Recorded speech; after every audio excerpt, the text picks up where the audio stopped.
Nabubuo naman ang excitement sa komunidad sa pondong ilalabas ng federal government para sa pagpapatayo ng isang Filipino Cultural Center. Dalawang grupo sa BC ang nagdagdag ng sentimiento nila sa bahaging ito ng budget. May report si Rhea Santos.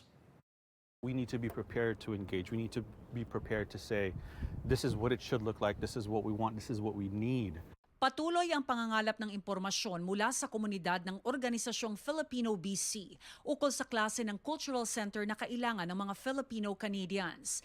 Isang taon na mula nang simulan nila ang survey at nakita raw nila ang pulso ng mga Pilipino. Just to have a space to kind of celebrate and express and share our culture through, song, music, dance, be able to party, be able to gather and feast. There should be an industrial kitchen so that we can learn to cook meals together, so that we can share that part of our culture more broadly and kind of prepare meals not just within the community but for others. Sports amenities. It's a community/cultural center initiated by Filipinos, but for everybody. Bahagi ng Budget 2024 ang pagiging funding partner ng federal government para sa itatayong Filipino Cultural Center sa BC.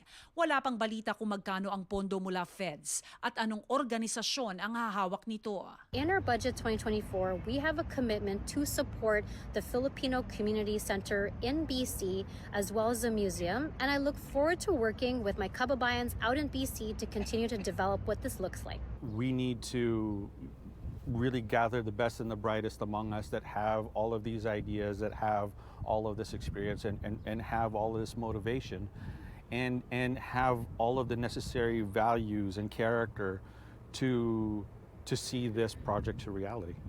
Bukas namang tinanggap ng Organisasyong Mabuhay House Society ang balitang pondo. Sa kanilang pahayag, ang makabuluhang investment na ito ay di lamang maglalaan ng espasyo para sa pag-unlad ng komunidad. Magiging simbolo rin daw ito ng pagkakaisa, pagkakaunawaan at pagtanggap ng lahat ng Canadians.